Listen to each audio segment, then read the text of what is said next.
Hi guys, XO Sloppy back. I'm just giving you guys the full in-depth review on my new Hatsan 1000S. I have over the past couple of days had the chance to put about 40 to 60 shots through this. Again, it's the 22 caliber. If that's focused right. It's the 22 caliber, and I'll just show you what I did to it first. So first I did, well, no, I'll just put it down. I did keep that center point scope. Yesterday I accidentally dropped this on some concrete, and nothing to the gun happened except the action screw right there that holds the action together. This actually isn't the action screw, which I thought was, but this was loosened up, and with the Phillips you can just tighten it up. Pretty simple process. I mean, that's only happening if this will pop up and pop down. And then, yeah, like I said, I put this on.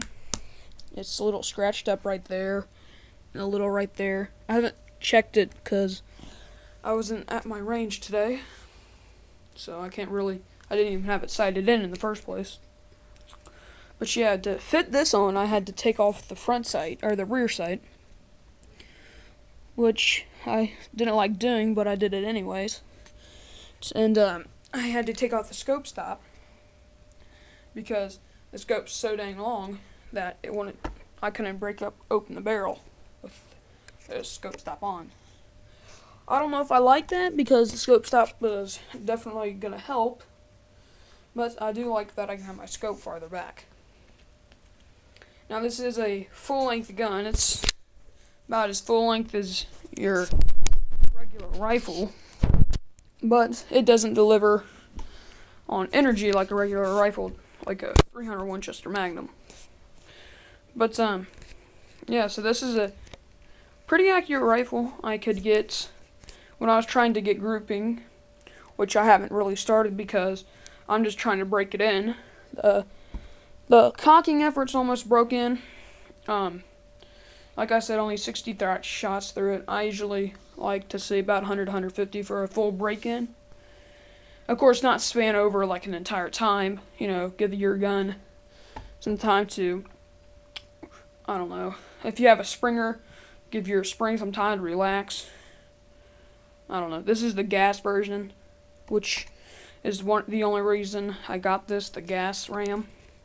And because it's a really nice looking gun. These gray inserts actually do provide a lot of traction. So, yeah.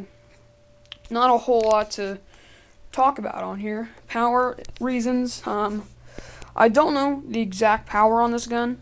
I would estimate it's about 20 foot-pounds. More so 18 to 20 foot-pounds. So, I mean, it's on the medium power scale for break barrels. It's on the low power end for 22 caliber air guns, but I mean, for right now, was my first break barrel air gun and my first 22 caliber air rifle. So, I mean, all in all, it's just a better beginner gun. I mean, I would have got the Benjamin Trail MPXL, but it's terrible grouping and hold sensitive, and this is actually not very hold sensitive. I mean, no matter which way I held it, like a deer rifle or like a break barrel, I could get under 1 inch groups at about 25 yards. Which, I mean, for this gun, I mean, you should be able to get that. So, I mean, it's not exactly 25, maybe 15. Maybe 15 yards. But it's a real great rifle, powerful too. Like I said, 18 to 20 foot-pounds. With the accuracy, a good shooter, the heavyweight pellet, I don't see a problem with putting a raccoon down with this. Now, again, the right shooter, you know, somebody who knows how to handle this, put at least 400 shots through it, you know, get a real broken in, get a good feel for it, get great accuracy. You know, like a 1/4 inch groups or whatever they call, like it's .930 inches is the longest you can go because that's the size of a quarter. Go for it. usually try to keep it about nickel or dime size, 0.9 inches. For a brake barrel is extremely doable. I mean, it's okay accuracy for small game. Again, a nickel, I think, is like 0.534, and then a dime, I think, is like 0.394. I mean, I don't have a chart in front of me or nothing. I'm just trying to remember, but it's around those. Again, like, I'd rather see somebody shooting smaller groups than larger groups. I mean, if it's possible, it can. But, I mean, if you can get a 1/4 inch group at 100 yards with this gun, which I doubt anybody could, and you have a chart in front of you about ballistic energy drop-off, and it still has, like, 8 foot-pounds of on impact, then go for it. I mean, I usually consider 12 foot-pounds the minimum at the muzzle for small game hunting for cottontail rabbits and squirrel, and I usually say don't hunt past 20-25 yards with that, because usually that's pretty low power. I mean, the British, that's what their power limit is, and most of them use PCPs, so they have great accuracy. But anyway, this is a review on the Hatsan. I'm being a retard, rambling. So what else is there? Yes, the iron sights. We'll talk about that. Okay, so these iron sights, I don't have the rear one on. I mean, like I said, they are usable. They are very usable. I know people would be rattling on about, oh, I hate iron sights, they're so terrible, blah blah blah. Or no, not iron sights, fiber optics. Well, guess what? These are actually pretty darn good for a fiber optic sight. Well, then there are people who do ramble on about hating iron sights. Particularly, I love them on this rifle. They have the best iron sights out of any gun I've ever shot. So, what else can we talk about? There is, yes, the stock is hollow. I'll get onto that. Yep, hollow. I mean, you could, if you were the type of person who's really, works on your gun a lot and stuff, very mechanical with your gun, I guess you could take off your buttstock. There's 2 screws. I guess you could take those off, fill this up with some installation cream, and then put it back on. But this gun by itself is already heavy. It's about 6.5 pounds without the scope. This scope adds a little more than a pound to it. So right now, this is about a 7-pound gun, which, if this is a real firearm, would be light. Most firearms tend to weigh about 8 to 9 pounds. So this is pretty heavy for an air gun. I mean, most air guns that I've shot aren't this darn heavy, but still. The cocking effort. Okay, so, again, like most brake barrels, you gotta break it in. So, one of the things I hate about a brake barrel to break in is the cocking mechanism itself. You break down the barrel and stuff. Well, here's how I like to cock it. So, sit down, or I like to do it sitting down, or you could stand up and do it. I mean, I've done it. But wear real nice, non-slick pants that this rubber buttstock wouldn't slip on. And then pull down backward, and then that's a whole lot easier to cock the breech than having to push it all the way down if you're not so tall. I mean, my cousin, who's about 31, had trouble cocking this. He's like 7 feet tall. Well, not really. He's more like 6'6" or something. But I think it's a whole lot easier to do it cocking it behind than just flipping it over and propping in your pellet. Now, people will say you need to hold the barrel, like, oh, I got it cocked. I got to hold the barrel, otherwise it's going to smack up. I actually never had it once have it slip up. And it actually does take some force to swing it up and smack the barrel in place. So, I mean, that is a little troublesome. I always hate to have such a hard release as well.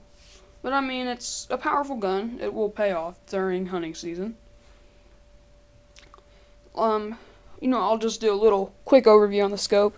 This is a nice scope. I mean, these aren't the mounts it came with. It comes with weaver rail mounts. These are just the cheap $10 UTG mounts, but they are sweet. I mean, it came with like 3 different Allen keys. One for these, and one for these. This is the only thing I do not like. These that you have to have an Allen wrench to do. So, not my most favorite of everything, but hey, it works. These are pretty sturdy mounts. I mean, they feel like steel, but I'm pretty sure they're just aluminum. They came with an extra hex screw, one of these. It came with an extra, one of those, I don't know what you'd call it, just the tighten it down. Flip this over. Ugh. Now the trigger is adjustable. There is, I doubt you could see it, but there is a screw. All of these holes are for screws. Here. That one is for the trigger adjustment screw. It's called bolt 1 on your manual. See if I can get down. See, right behind the trigger. And then here's this second screw. I do not know what this is for. But like again, here's your action screw. And I guess this is your second action screw. I do not know what these are for. I'm pretty sure these are just for your, your gas piston or your piston housing or whatever you'd call it. Now here's this, sorry for getting the cord in the way. Now here's the neat thing. Once you break down the barrel and it's cocked, your safety automatically turns on. And the cool thing is, you can still have the barrel broke down, but you can't put the gun on fire mode or turn the gun off safe or you know what I mean. But anyway, so that's just a pretty neat feature that the gun has. The safety is just a little push one. I hate having to put it on safety because I think every time I force it on safety, it just hurts something. So here's it, and then you just say, I just cocked my gun, I'm already loaded, have my target in sight. Boom. Boom. Now the trigger, like I said, is adjustable. It's nice. I mean, nothing to complain there, except the first stage is nice. The second stage, little, I kind of hate it. I don't know how I'd say it. It's just a little rusty. So, yeah, that's kind of like my review. Yeah, I guess I could put a little more in it. What else could I talk about? Accuracy, power, price. Okay. It is $180 off of Pyramid Air. I doubt you'd find it anywhere cheaper. You could probably find it for the same price on Airgun Depot. I bought it on Pyramid Air because they had the Bullseye book thing. And I could get quite a big package and get everything I wanted off of their site. So, I mean, I like it. Powerful rifle. $180 well spent. There is the Springer version. It's about $110, $120. But the thing I will say about Springers, the spring will break. It will eventually break. It's not going to last as long as this gas ram will. And it's not going to be as efficient or quiet. This is already a very loud gun. That's actually a con, I'd say. This is loud. I thought this would actually do something for recoil, but I guess it's just for that stupid little fiber optic sight. I guess it does a little something to recoil, but trust me, it's not going to do a whole lot. And after a shot of this will scare away birds and all that stuff. So, I mean, it's not backyard friendly as much as it could be. Now, I mean, I expected a little more since it was a gas piston. I mean, the Benjamin Trail NPXL can get all the way down to 95, 94 dB, or decibels, which I guess is pretty quiet for an air gun. But I don't know, because this is my first non-BB gun. I mean, I have a Crossman 177. So, yeah, that's basically it. I mean, thanks for watching. So, I mean, I had that posted up. I posted up a shooting video, my update video. I'm going to post this up here in a minute, too. Got my little computer and stuff over there. What else? Not much else coming to the channel. Probably just going to do a couple more penetration tests, just shooting around and stuff.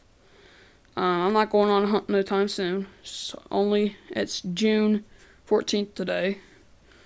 So, not really much going on.